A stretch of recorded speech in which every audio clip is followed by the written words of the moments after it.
اللهم صل على سيدنا محمد النبي الأمي وعلى آله وأصحابه وسلم.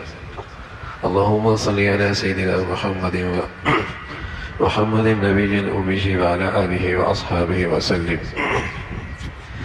میرے معزز مسلمان بزرگوں، عزیز بھائیوں اور امت مسلمہ کے مقدس ماں اور بہنوں، اللہ تعالیٰ کا ارشاد ہے الذی خلق الموت والحیات.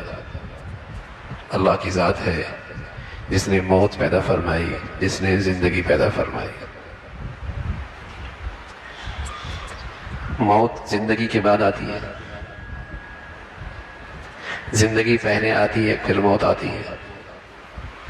اللہ تعالیٰ کا ارشاد ہے جس نے موت پیدا کی اور زندگی پیدا کی. موت کا ذکر پہلے ہے،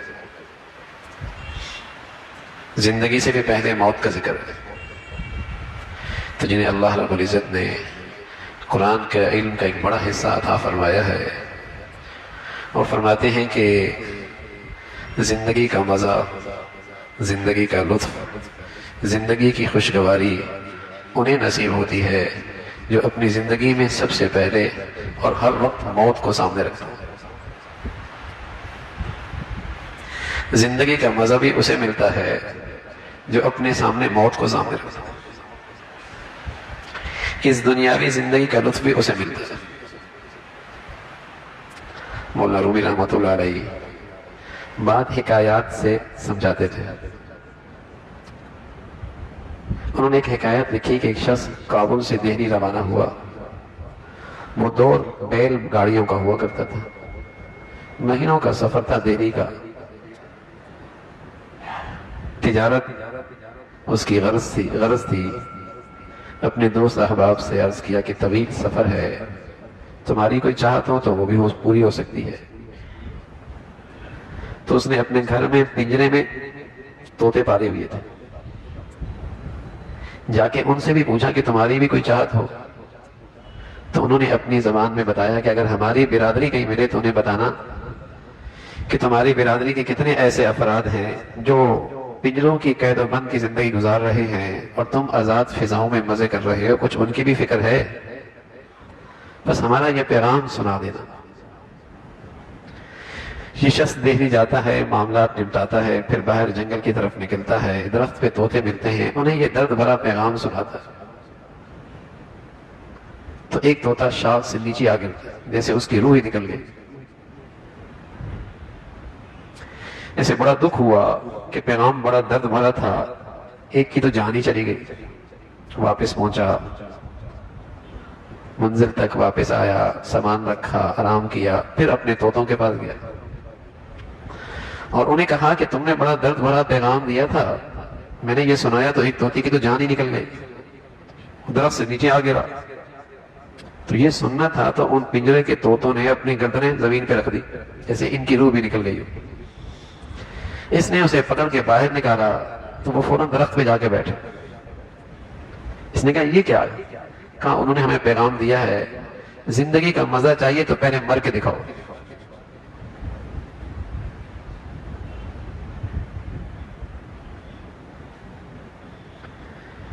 جو مرنے کی تیاری میں جیتے ہیں نا، زندگی کا مزہ انہیں ملتا ہے. اور جو جینے کی خاطر زندگی گزارتے ہیں وہ تو نہ جانے کتنی مرتبہ مرتے.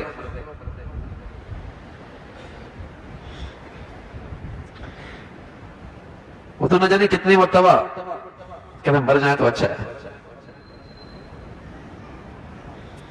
جو مرنے کی تیاری کے لیے جیتے ہیں زندگی کا مزہ بھی انہیں ملتا ہے.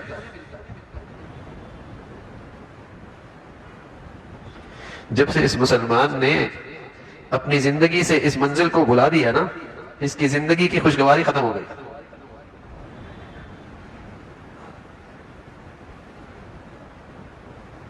ایک آدمی تکلیف کے ساتھ بس پہ سفر کر رہا ہو اور اس کا گیٹ کا سریا پکڑا ہو، لٹکا ہوا ہے، دیکھنے کے والے کہے گا بہت تکلیف میں، لیکن اسے پتا ہے کہ اگلی منزل میری ہے، اگلا اسٹاپ میرا ہے. تو بتائیے مشکل ترین سفر بھی خوشگواری کے ساتھ گزرے گا نہیں گزرے گا؟ ہاں بھائی، جب موت کی منزل سامنے ہوتی ہے نا تو زندگی کی مشکل ترین گھڑیاں بھی بڑی خوشگواری کے ساتھ گزر جاتی ہیں کہ دنیا میں جینا کتنا ہے. اس زندگی میں رہنا کتنا ہے؟ جیسے ایک آدمی اسٹاپ پہ ہو اور وہاں مزاج کا کھانا نہ ملے اور کوئی بیٹھنے کی جگہ بھی صحیح نہ ہو تو اپنے آپ کو تسلی دیتا ہے نا، کیا کہتا ہے؟ یہ گھر جا کر ٹھیک ہو جائے گی، وہاں سب کچھ مل جائے گا، آرام بھی مل جائے گا۔ سبحان اللہ۔ جب وہ زندگی سامنے ہوتی ہے تو زندگی کی مشکل ترین حالات میں بھی یہ خوشگواری کی ساتھ زندگی گزارتا ہے۔ ارے بھی یہاں گھر جا کر سب کچھ مل جائے گا نا۔ صبر کرنا آسان ہوتا ہے، برداشت کرنا آسان ہوتا ہے، شکر کرنا آسان ہوتا ہے، تحمل کرنا آسان ہوتا ہے، قناعت کرنا آسان ہوتا ہے، تھوڑے پہ خوش رہنا، شکر کرنا آسان ہو جاتا ہے۔ ورنہ تو بھائی اگر جو جینے کے لیے جیتے تو کیسی ریس لگی ہوتی ہے، کیسے ریس لگی ہوتی ہے، اور ایک جگہ پہنچ کر دیکھتے ہیں کہ ایک آگے ہے اس سے، پھر دوڑ لگاتا ہے، پھر ہانپتے ہانپتے وہاں پہنچتا ہے، کسی کو پھر اپنے سے آگے دیکھتا ہے، پھر دوڑ لگتی ہے۔ زندگی ہانپتے ہانپتے گزرتی ہے، اور اگر نہ پہنچ سکے تو کیا ہوتا ہے؟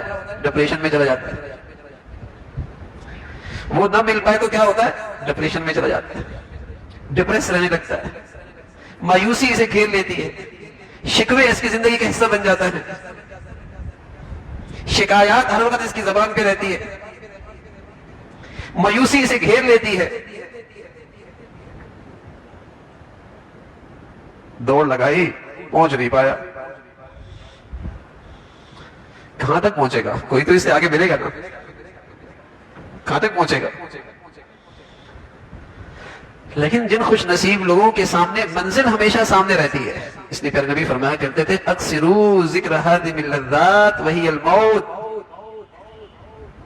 اس موت کے تذکرے کثرت سے کیا کرو۔ اب تو یہ باتیں اچھی بھی نہیں لگتی، اب تو یہ باتیں اچھی لگتی، کوئی ایسی بات کرو کہ 1 سے 2 کیسے ہوگا، کوئی ایسی لوجک بتاؤ کہ 2 سے 3 کیسے ہو جائے، کوئی مادی نفع ہو، ایسا لیکچر اچھا لگتا ہے۔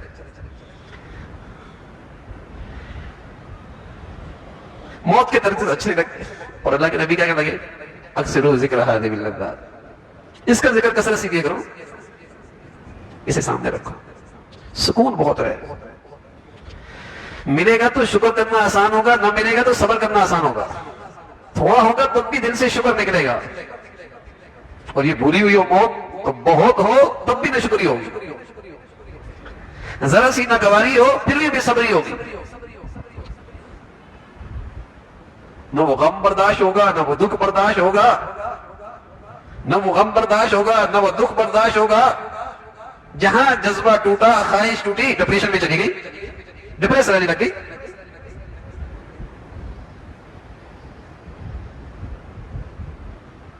سبحان اللہ۔ ایک خاتون تھی، ان کی میاں سفر میں تھے، سفر میں تشریف لے گئے، سفر میں تشریف لے گئے اور بچہ بیمار تھا۔ اللہ کی شان، ابھی میاں سفر ہی میں تھے، بچے کا انتقال ہو گیا، بچے کا انتقال ہو گیا۔ سبحان اللہ۔ یہ سعادت مند خاتون، بیوی، صبر، تحمل، برداشت، کمال کا۔ اور تب یہ آسان ہوتا ہے جب یہ پتا ہے کہ یہ گھر میں پہلے چلا گیا، ہم ابھی اسٹیشن پہ ہیں، ہم بھی گھر پہنچ جائیں گے، دونوں سے ملاقات ہو جائے گی، تو پھر جدائی اتنی پریشان نہیں کرتے۔ یہ اپنے گھر پہلے چلا گیا، ہم ابھی تک لانچ میں بیٹھے ہیں، ہماری فلائٹ بھی آ جائے گی، پھر دونوں کی وہاں ملاقات ہو جائے گی، تو جدائی قابل برداشت ہو جاتی ہے، دکھ قابل تحمل ہو جاتا ہے، یہ فراق زیادہ پریشان نہیں کرتا۔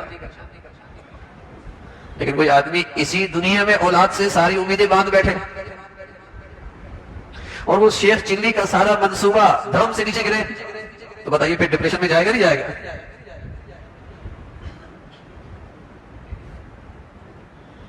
ساری امیدیں یہی باندھ لی تھی، اللہ کی شان، اس کا انتقال ہو گیا۔ اب یہ سعادت مند خاتون اپنے شوہر کا کیسے خیال رکھتی ہیں؟ سوچنے کے لگی، کہنے لگی کہ اگر میں نے ان کو رات کو یہ غم کی خبر سنائی تو وہ کھانا بھی نہیں کھائیں گے، نیند بھی نہیں ہو پائے گی، تھکے ہوئے بھی بہت ہیں، بہت دن کا سفر تھا۔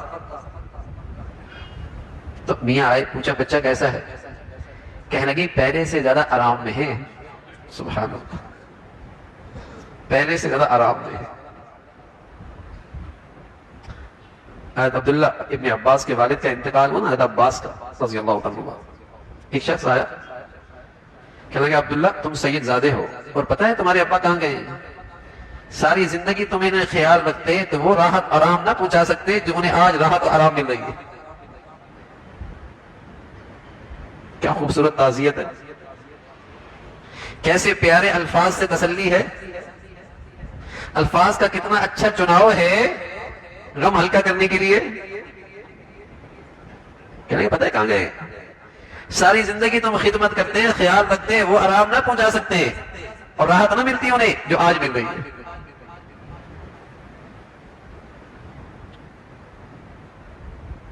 تو اہلیہ کہنے لگی پہلے سے زیادہ آرام میں ہیں. میاں نے کھانا بھی کھایا, آرام بھی فرمایا, صبح ہوئی, فجر کی نماز پڑھنے گئے, واپس آیا. اپنے اہلیہ سے, اپنے شوہر سے کہنے لگی یہ بتاؤ, اگر کوئی امانت لے لے, دے, کوئی چیز امانتاً دے اور پھر واپسی کا مطالبہ کرے تو تمہارا کیا رویہ ہوگا, تمہارا کیا طرز عمل ہوگا؟ کہا خوشی خوشی اس کی امانت واپس کر دیں گے. کہنے لگے اللہ تعالیٰ نے اولاد کی شکل میں امانت دی تھی اور اللہ نے اپنی امانت واپس لے لی. سبحان اللہ. اب یہ حوصلہ, یہ ہمت, رونا آتا ہے, اندر درد ہوتا ہے, فراق جدائی پہ تکلیف ہوتی ہے, لیکن پھر بھی جو یہ صبر مل جاتا ہے, یہ حوصلہ مل جاتا ہے, یہ تسلی مل جاتی ہے, یہ ہمت آ جاتی ہے, یہ کب آتی ہے؟ جب یہ یقین ہو جائے کہ وہ اپنی منزل پہ گیا ہے, ہم راستے میں ہیں, ہم نے بھی اسی منزل پہ پہنچنا ہے, ملاقات ہو جائے گی. اور جو یہ وقتی جدائی اور فراق ہے, اللہ وہاں اس کا انعام بڑھیا دے دیں گے.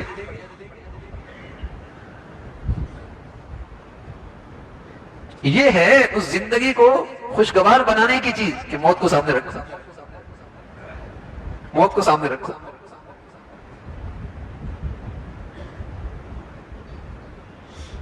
ایک آدمی ایئرپورٹ پہ ہو اور اس کے پاس 2 بیگ ہو بھاری. ایک دوست آئے اور اس نے کہہ دے کہ ایک بیگ میرے حوالے کر دو, جہاں تم اترو گے تمہیں واپس کر دوں گا. بتائیے اگر اسے یہ ہو کہ اترنا ہی کہیں نہیں ہے, پھر تو اس کا بیگ لینا اس کے لیے سخت ناگوار ہوگا نا. لیکن جب اسے یہ پتا ہے کہ جہاں اترنا ہے وہاں واپس مل جائے گا, اور وہاں پہنچا اور اس نے واپس کر دیا, تو بتائیے یہ سفر آسانی سے گزرے گا نہیں گزرے گا؟ تسلی ہوگی نہیں ہوگی؟ بیگ واپس مل جائے گا. سبحان اللہ. جب دنیا کے لانچ میں آدمی زندگی گزار رہا ہوتا ہے اور اللہ اس لانچ میں کچھ لے لیتا ہے اور اگلا ایئرپورٹ بھی اس کی نظر میں ہوتا ہے, تو یہ کہتا ہے مولا نے اس ایئرپورٹ پہ لے لیا, اگلے ایئرپورٹ پہ واپس کر دے گا, تو سفر بڑا تسلی کا ہوتا ہے. سفر بڑا تسلی کا ہوتا ہے, سکون سے ہوتا ہے.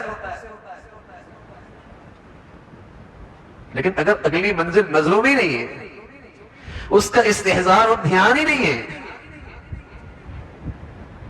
پھر تو بیچارہ ہر وقت مایوسی بھی رہتی ہے, ڈپریشن بھی رہتا ہے, بس ہر وقت اندر یہی لگا رہتا ہے یہ نہیں ملا, وہ نہیں ملا, ایسا نہیں ہوا, ویسا نہیں ہوا. زندگی اسی مصیبت میں گزرتی ہے. اور اگر یہ ہو جو اللہ کے نبی بتا رہے کہ اس کو ذکر کثرت سے کیا کرو, اسٹیشن پہ ہر چیز نہیں ملتی, ایئرپورٹ پہ ہر چیز نہیں ہوتی, دوران سفر زیادہ بوجھ نہیں ہوا کرتا. الذین یرثون الفردوس هم فیہا خالدون, تمہارا گھر وہ ہے وہاں ہمیشہ سب کچھ مل جائے گا, وہاں سب کچھ مل جائے گا. اگر یہ یقین ہو جائے اس زندگی کا, تو یہ چھوٹی سی زندگی کا سفر بھی بڑا خوشگوار گزرے گا. لیکن آج یہ سفر بڑا ناگوار بن چکا ہے, آج یہ سفر بڑا تکلیف دہ بن چکا ہے, آج یہ زندگی بڑی بدمزہ ہو چکی ہے. کیوں؟ بھولی ہوئی ہے, اس زندگی کو بھولی ہوئی ہے, اس کے تذکرے بھی اچھے نہیں لگتے,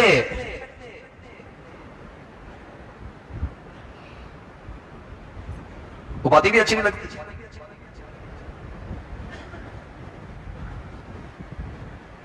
اللہ کا جو پیغمبر آتے تھے دنیا میں, وہ جب تربیت کرتے اور نصیحت فرماتے, اور واز فرماتے ہیں، تو ان کے اس واز میں اور اس نصیحت میں 3 باتیں بنیادی ہوتی ہیں. ایک، اللہ کی بڑائی، دوسری رسول کی رسالت، اور تیسری کیا چیز؟ فکر آخرت. آخرت کی زندگی کی عظمت، اہمیت، فکر، اس کا دھیان، اس کا خیال.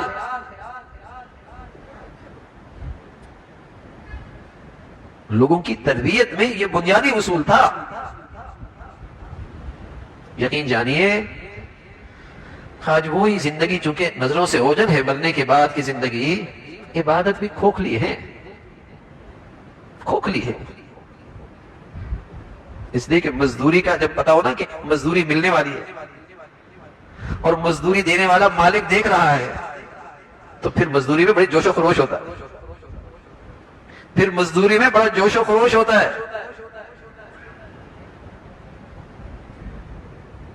پھر نہیں تھکتا آدمی. لیکن وہ تو زندگی نظروں سے اوجھل ہے. تو زندگی کا یہ سفر خوشگوار بھی اسی سے ہوگا کہ وہ سامنے ہو، اس کا خیال رہے، اس کا دھیان رہے کہ زندگی وہ ہے. پیارے نبی صلی اللہ علیہ وسلم اپنی بیٹی کو تربیت کیسے فرمائے؟ ایک دن دنیا کی ضرورت کے لیے تشریف لائی. خادمہ چاہیے، گھر کا کام کاج بہت ہے، چکی خود پیستی ہوں، مشکیزہ بھی پانی کا خود لاتی ہوں، گھر کے سارے کام بھی میں خود ہی کرتی ہوں. خدمت کرنے والی خادمہ آپ کی خدمت میں ہے، ایک مجھے بھی مل جائے. سبحان اللہ. اللہ کے نبی کے لیے اپنی بیٹی کو دینا کوئی مسئلہ تو نہیں تھا، اور لوگوں کے لیے بھی کوئی مسئلہ نہیں تھا کہ اس کا انتظام آپ کی بیٹی کے لیے کر دیتے. اس لیے کہ لوگ تو آپ کے ایسے جان نثار تھے کہ آپ کے حقوق پر گردنیں کٹوا رہے تھے. جان نثار ایسے تھے. لیکن پیارے رسول صلی اللہ علیہ وسلم نے بیٹی بھی وہ بیٹی، سبحان اللہ، اتنی پیاری کہ محبت اولاد کی ساری فاطمہ کی دی. بچوں کا انتقال ہو گیا، بیٹیاں بھی 3 رخصت ہو گئی، ایک فاطمہ رہ گئی رضی اللہ تعالیٰ عنہ. ساری اولاد کی محبت سمٹ کے فاطمہ کی بھی آ گئی. تو آپ نے کیا تلقین فرمائی؟ فاطمہ یہ تو گزر جائے گا، ایسا کیا کرو جب رات کو تھک ہار کے بستر پہ جایا کرو تو سبحان اللہ، الحمدللہ، اللہ اکبر، اس تسبیح کو 33 مرتبہ پڑھ لیا کرو، 34 مرتبہ. تھکاوٹ بھی دور ہو جائے گی اور کل کی زندگی کا بڑا سامان بھی ہو جائے گا.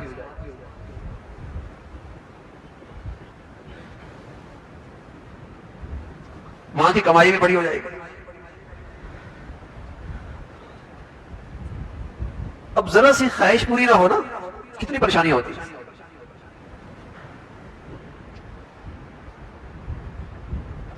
بہت ساروں کی دکھ بھری زندگی کی کہانی یہی ہے کہ یہاں یہ نہیں ملا، یہاں یہ نہیں ملا، یہ نہیں مل رہا. وہ دکھی ہے اس لیے. اور اگر یہ یقین ہو جائے یا وقت خیال رہنے لگ جائے کہ سفر میں ہے، تھوڑا سا پڑاؤ ڈالا ہوا ہے، تھوڑی دیر ٹھہرے ہیں، گھر آگے ہے، منزل آگے ہے، اور دوران سفر ہر چیز نہیں ملا کرتی. اگر یقین ہو جائے، اللہ کے نبی صلی اللہ علیہ وسلم نے کتنا پیارے الفاظ سے اس زندگی کا تصور دیا. عابر السبیل، تم تو راہ گزر مسافر ہو. راہ گزر کو ہر چیز نہیں ملتی.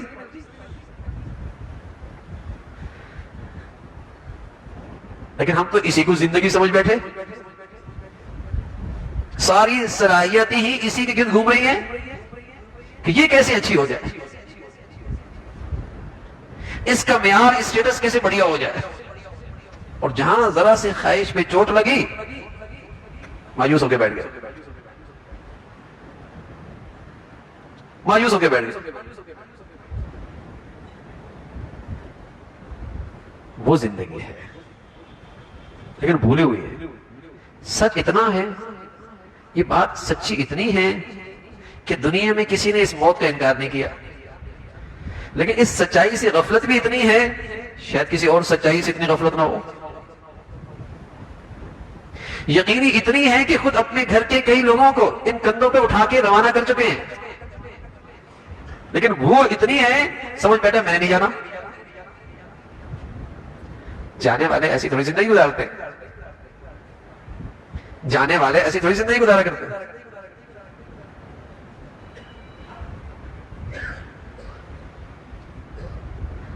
آدمی کرائے پہ رہ رہا ہو اور مالک مکان نے نوٹس بھی بھیج دیا ہو گھر خالی کرنا ہے،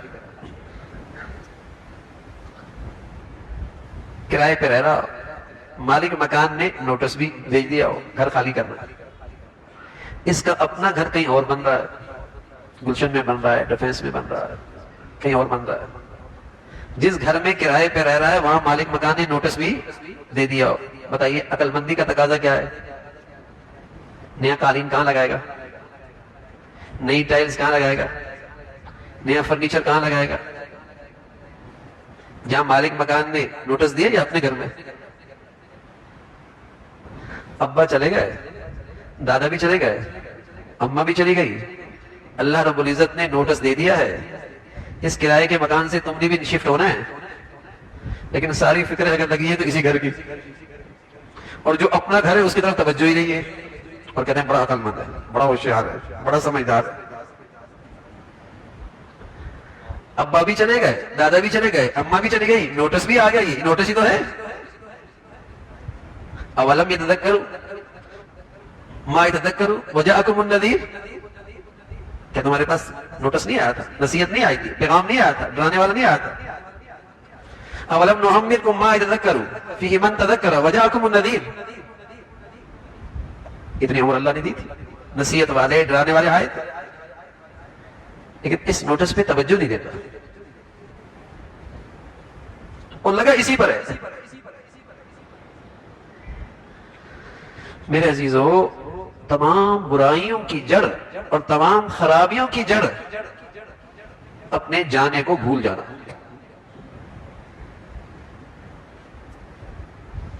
اپنی موت کو بھولے رہنا، برائیوں کی جڑ ہے۔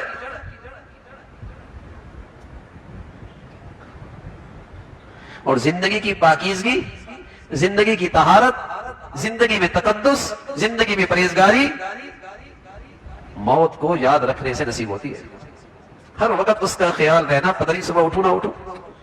بتائیے اگر یہ یقین آ جائے کہ صبح اٹھوں نہ اٹھوں تو اپنے دل کو گندگیوں سے پاک کرنا آسان ہے کہ نہیں؟ کینہ بغض حسد کی گندگیوں سے صاف رکھنا آسان ہے کہ نہیں؟ معاف کرنا آسان ہے کہ نہیں؟ درگزر کرنا آسان ہے کہ نہیں؟ سب آسان ہے۔ یہ کچرا بھرا ہوا ہی اس لیے ہے کہ دنیا پرستی ہے، دنیا پرستی، آخرت فراموشی ہے، اسے بھولی ہوئی ہے۔ تو سچ بھی اتنا کوئی منکر نہیں، غفلت بھی اتنی کہ خیال بھی نہیں آتا۔ اکثروا ذکر ہذہ اللذات وہی الموت، پیارا نبی ہیں اور میرے اور آپ کے سب سے زیادہ خیر خواہ ہیں، میرے اور آپ کے سب سے زیادہ ہمدرد ہیں، بھلائی چاہنے والے ہیں، وہ ہمیں نصیحت کر رہے ہیں کہ اس کو ذکر کثرت سے کیا کرو، اس کو کثرت سے یاد رکھا کرو۔ کبھی اکیلے بیٹھ کے 24 گھنٹوں میں کچھ وقت سر جھکا کے تصور کرو نا، اس وقت سانس نکل جائے تو کیا صحت مند آدمی کے سانس نہیں نکلتا؟ کیا جوان آدمی کا سانس نہیں نکلتا؟ کیا دوران مشغلہ اور کام کے دوران سانس نہیں نکلتا؟ اس کے لیے بوڑھا ہونا ضروری ہے کیا؟ بیمار ہونا ضروری ہے کیا؟ اسپتال میں داخل ہونا ضروری ہے کیا؟ تو یہ تصور کریں نا، تھوڑی دیر بیٹھ کر سانس نکل جاتا، کہاں کھڑا ہوں؟ زندگی پاکیزہ ہونا شروع ہو جائے گی، زندگی میں طہارت آنا شروع ہو جائے گی، دل صاف ہونے لگ جائے گا۔ پھر نبی صلی اللہ علیہ وسلم سے عرض کیا گیا، رسول اللہ دل بڑا سخت ہو گیا، نصیحت اثر نہیں کرتی، صرف زنگ آ گیا، زنگ، نصیحت اثر نہیں کرتی۔ ہمارا حال بھی یہی ہے، یہاں بیٹھتے ہیں کچھ اثر ہوتا ہے، باہر نکلتے ہیں سب بھول جاتے ہیں، وہی روٹین جو پہلے چل رہی ہوتی ہے۔ فرمایا دل بڑا سخت ہو گیا، بات اثر نہیں کرتی۔ تو پیارے نبی صلی اللہ علیہ وسلم نے فرمایا دو چیزوں کا اہتمام کرو، ایک قرآن کی تلاوت دیکھ کے کیا کرو، اس سے بھی دل کی غفلت کے پردے ہٹتے ہیں، زنگ ختم ہوتا ہے، اور دوسرا فرمایا اپنی موت کو یاد کیا کرو، اپنی موت کو یاد کیا کرو، دل کی سختی دور ہو جائے گی، دل کا زنگ اتر جائے گا، یہ غفلت کے پردے چھٹ جائیں گے. اپنی موت کو خوب یاد کیا کرو. یہ علاج بتایا کلا بل ران علی قلوبہم ما کانوا یکسبون. یہ بدعمالیوں کی وجہ سے جب دل سیاہ ہو جاتا ہے نا، اور دل سخت ہو جاتا ہے اور زنگ آ جاتا ہے، بات اثر ہی نہیں کرتی. اللہ کے نبی کا ارشاد سنتا ہے، اللہ کا کلام سنتا ہے. بلکہ آپ علیہ الصلوۃ والسلام فرمایا کرتے تھے موت تو سب سے بڑا واعظ ہے. تیرے گھر کا جنازہ اٹھا ہے تو اس سے بڑا اور واعظ کیا ہو سکتا ہے؟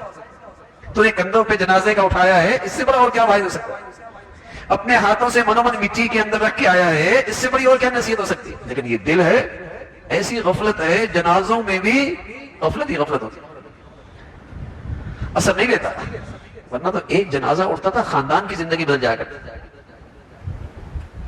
اولاد کی زندگی کا رخ بدل جایا کرتا تھا، زندگی بدل جایا کرتی. دل ہے پتھر ہو گیا، اثر نہیں لیتا. یا صاحبی لا تقترب بتنعمی فإن النعیم یزول والعمر ينفض وإذا حملت على القبور جنازة فاعلم أنك بعدها محمول. میرے دوست کس غفلت میں ہیں؟ یہ نعمتیں تو ایک ایک کر کے چلی جاتی ہیں. کون ہمیشہ صحت مند رہا ہے، اور کون ہمیشہ جوان رہا ہے، اور کون ہمیشہ خوشحال رہا ہے؟ جیب خالی ہو جایا کرتی ہے، کمر جھک جایا کرتی ہے، بڑھاپا آ جایا کرتا ہے، زندگی کا چراغ بجھ جایا کرتا ہے. فَإِنَّ النَّعِيمَ يَزُولُ. ایک ایک کر کے نعمتیں چلی جایا کرتی ہیں. کوئی ہمیشہ جوان نہیں رہا، کوئی ہمیشہ خوبصورت نہیں رہا.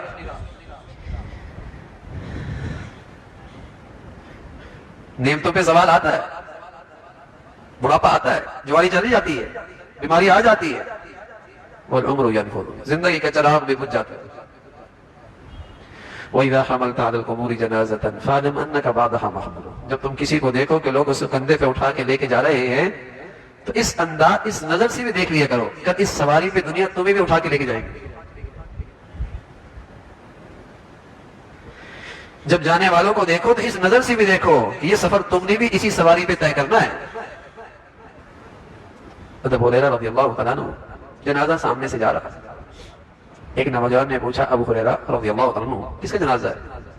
آپ فرمانے کہ بیٹے تیرا جنازہ ہے. تو اس کے پیشانی پہ بل آ گئے. اچھی نہیں لگی یہ بات، حضرت سمجھ گئے اسے بات اچھی نہیں لگی. فرمایا بیٹے تیرے نہیں تو میرا صحیح، اس لیے کہ جانے والا تو خبر دے رہا ہے کل یہ سفر تو نے بھی طے کرنا ہے. سفر طے کرنا ہے. تو میرے عزیزو ایسی زندگی گزارے نا کہ اللہ تعالیٰ ابھی بلا رہے، ابھی تیار. یہ کیا کہ ابھی تو بہت وقت ہے، چھوٹ جائیں گے گناہ، نمازیں قضائیں کر لیں گے، روزے قضا رکھ لیں گے، زکوٰۃ ٹھیک ہے دے دیں گے، دوسروں کی مالوں پر جو غصب کیا ہوا ٹھیک ہے بعد میں دیکھی جائے گی. بڑا دل گردہ ہے، بڑا دل گردہ ہے. تو ایسی زندگی ہو نا، اگر وہ وقت آ جائے تیار ہیں. توبہ طائبوں کی زندگی گزرے نا، دوسروں کے بوجھ اوپر سر پہ نہ رکھیں، دوسروں کے حقوق سپورٹ ان کے حوالے کریں.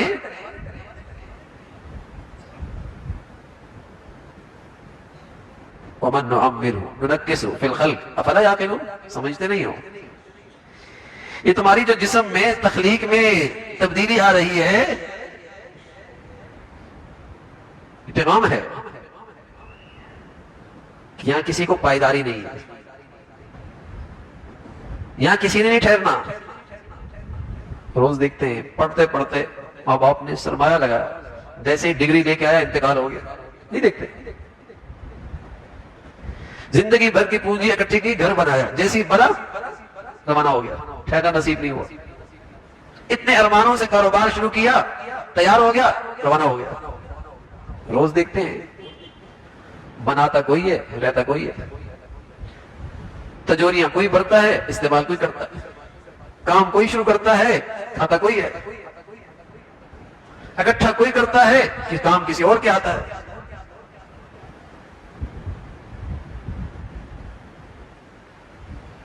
تو اس بات کو ذہن میں رکھیں نا کہ جہاں جانا ہے اور جہاں سے پھر آگے کہیں نہیں جانا، وہاں کے لیے کیا کیا ہے، وہاں کے لیے کیا کیا ہے. تو پیارے نبی صلی اللہ علیہ وسلم نے شفقت بھرے انداز میں، نصیحانہ انداز میں میرے اور آپ کی خیر خواہی میں فرمایا، اپنا دنیا سے جانا اس کا ذکر کثرت سے کیا کرو، کثرت سے اس کی تذکری کیا، اس کا خیال رکھا کرو، اس کا دھیان رکھا کرو، اسے یاد رکھا کرو۔ اس کی برکت سے دوسروں کے حقوق ادا کرنا آسان، اللہ کی طرف سے عہد کرنا، ذمہ داریاں پوری کرنا آسان، اور سب سے بڑھ کر توبہ کرنا آسان، گناہوں سے توبہ کرنا آسان۔ یہ جب ٹالتے رہتے ہیں نا توبہ کو، غفلت کا نتیجہ ہے۔ توبہ کرنا آسان ہو جائے تو ایسی زندگی گزرے نا میرے عزیزوں، پانی کا بلبلا ہے نا، کوئی گارنٹی دے سکتا ہے کب تک یہ بلبلا رہے گا؟ کسی وقت بھی پھٹ سکتا ہے۔ چراغ فضا میں رکھا جائے، ہوا میں رکھ دیا جائے، یہ بتا سکتا ہے کب تک جلے گا؟ تو زندگی بھی فضا میں رکھی ایک چراغ ہے، ایک جھونکے کی دیر ہے، پل کی خبر نہیں ہے، لیکن سامان 100 برس کا۔ پھر نبی فرمایا کرتے تھے جتنا یہ آدم کا بیٹا بوڑھا ہوتا چلا جاتا ہے نا، اس کی دو چیزیں جوان ہوتی چلی جاتی ہیں، ایک زندہ رہنے کا شوق، دوسرا مال کی حرص۔ یہ آدم کا بیٹا جتنا بوڑھا ہوتا چلا جاتا ہے، دو چیزیں اور جوان ہو جاتی ہیں، زندگی کا شوق، مال کی حرص۔ یہ 60 سال کے بعد جو زندگی مل رہی ہوتی ہے نا، یہ تو بونس مل رہا ہوتا ہے۔ رسول اللہ صلی اللہ علیہ وسلم فرمایا کرتے تھے خاص طور پہ معاشر کے میدان میں یہ آواز لگے گی، یبن 60، 60 سال والو، تم نے کیا کیا اتنی عمر دی ہم نے؟ اس کے پاس تو بونس ہے۔ اس امت کی اوسطاً عمر 60-63 سال ہے۔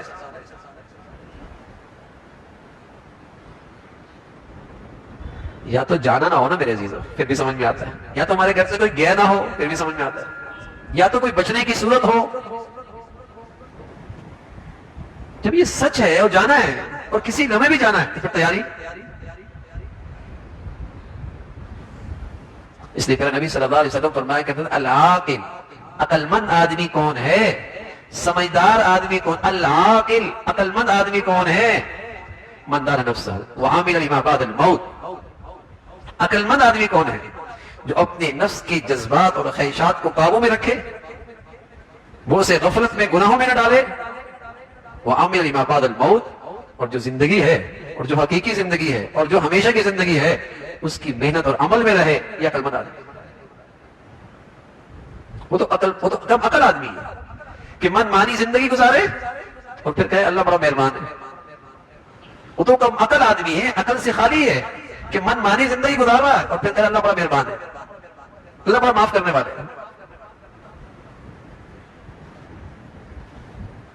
تو عقل مندی یہی ہے، جہاں جانا ہے اس کو سامنے رکھو۔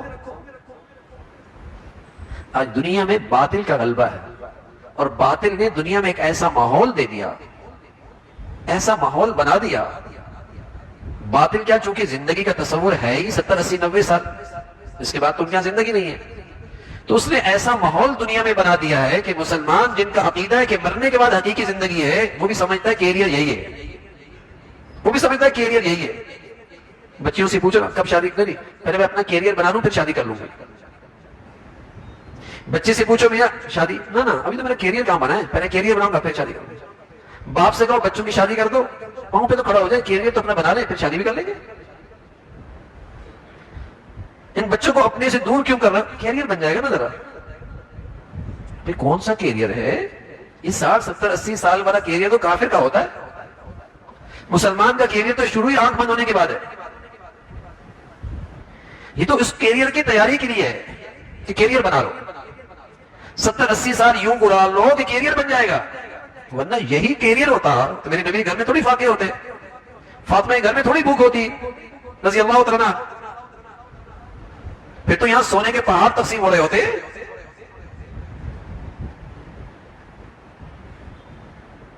لیکن چونکہ باطل اس وقت دنیا میں غالب ہے تو اس کا نظریہ بھی غالب ہے، اس کی فکر اور سوچ بھی دنیا پہ غالب ہے، اس کا ماحول بھی غالب ہے، اور مسلمان بھی اس ماحول میں بہ گیا ہے، یہ بھی سمجھتا ہے یہی کیریئر ہے، صبح شام اٹھتا ہے تو اسی کیریئر کی فکر میں رہتا ہے۔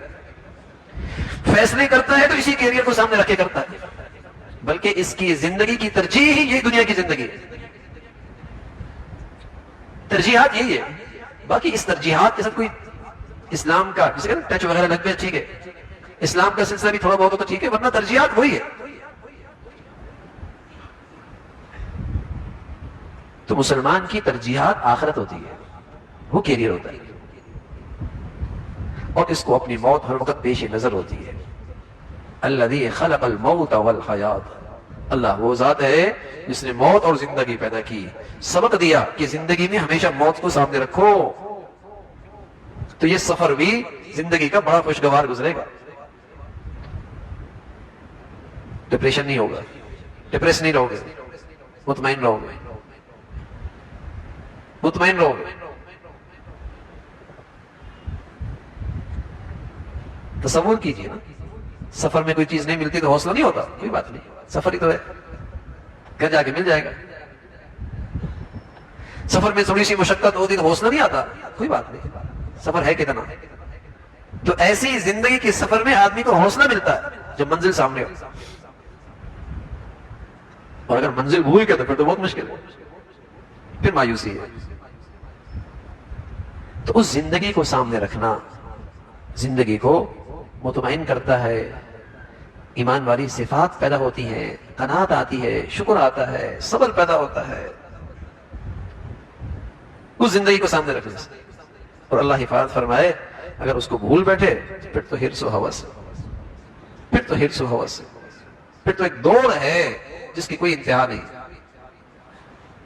پھر خواہشات ایک لامتناہی سلسلہ ہے جس کی فہرست کبھی مکمل ہی نہیں ہوتی، اور آدمی ہر وقت پریشان ہی رہتا ہے. تو میرے عزیزو 24 گھنٹے میں کچھ وقت نکال کر اکیلے بیٹھ کے اپنا جانا سوچا کرے، انعام ملے گا.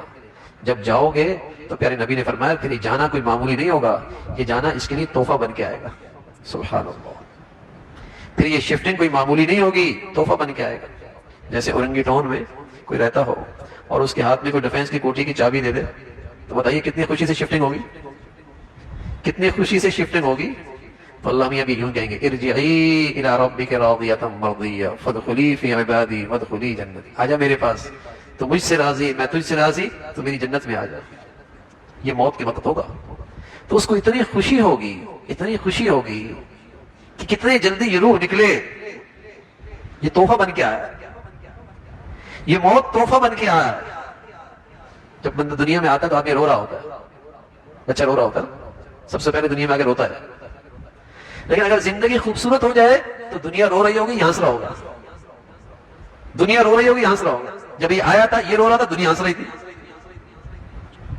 تو جب جائے گا دنیا رو رہی ہوگی، یہ ہنس رہا ہوگا. ایک صحابی جانے لگے، دائیں بائیں کا ماحول سوگوار، کسی کی آنکھوں سے آنسو. پوچھا کیوں رو رہے ہو؟ آپ کی جدائی.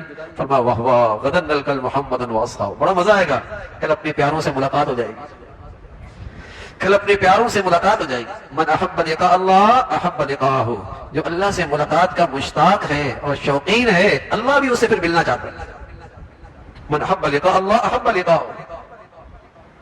تو اس زندگی کا شوق پیدا کیجئے، اس زندگی کی رغبت پیدا کیجئے، اس کا خیال ذہن میں رکھیے تاکہ زندگی پاکیزہ ہوتی چلی جائے، طہارت آتی چلی جائے، اور جب یہ شفٹنگ کا وقت موت کی گھڑی آئے تو موت تحفہ بن کے آئے.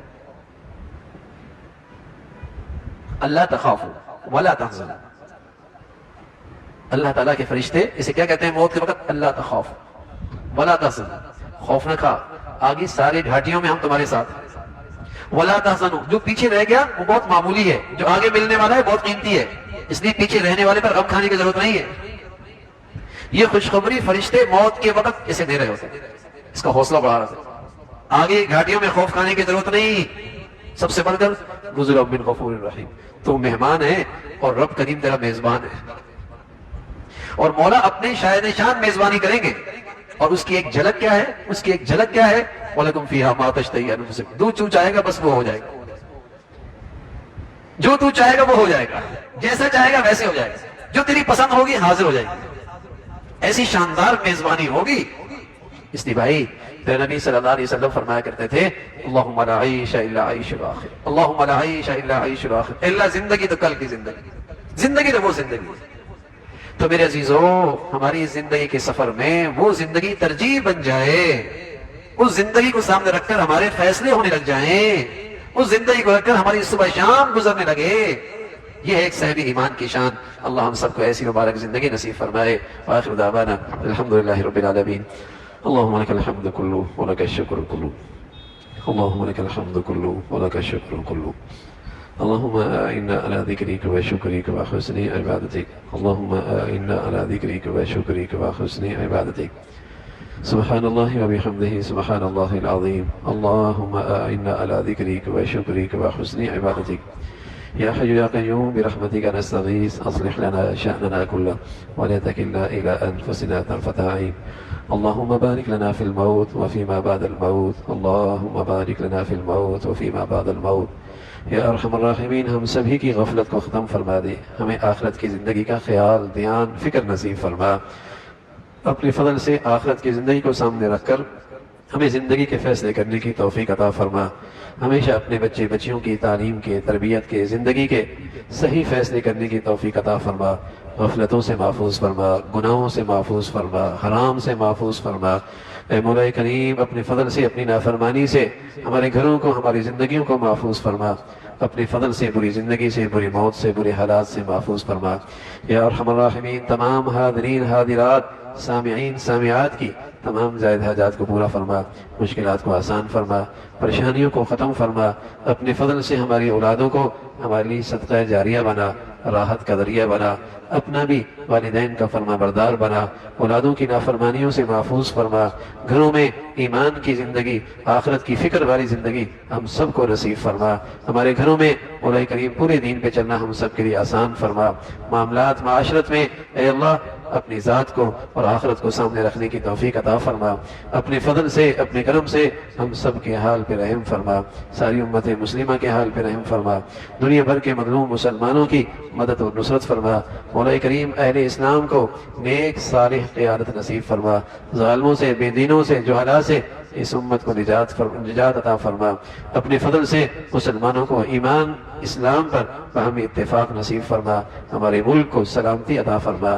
استحکام عطا فرما، ظاہری باطنی ہر قسم کے فتنوں سے اسے محفوظ فرما، یہاں ایمان ہدایت کی فضاؤں کو عام فرما، نیکی کی اور خیر کی اور تعمیر کی قوتوں کو غلبہ نصیب فرما، شر کی اور برائی کی تخریب کی اور بے حیائی کی طاقتوں کو نیست و نابود فرما، مولا کریم اپنے پیاروں کی عظمت محبت صحبت نصیب فرما، بے دینوں سے شریروں سے اپنے فضل سے ہم سب کی حفاظت فرما، ربنا تقبل منا انك انت السميع العليم وتب علينا انك انت التواب الرحيم، وصلى الله على سيدنا محمد وعلى اله واصحابه اجمعين برحمتك۔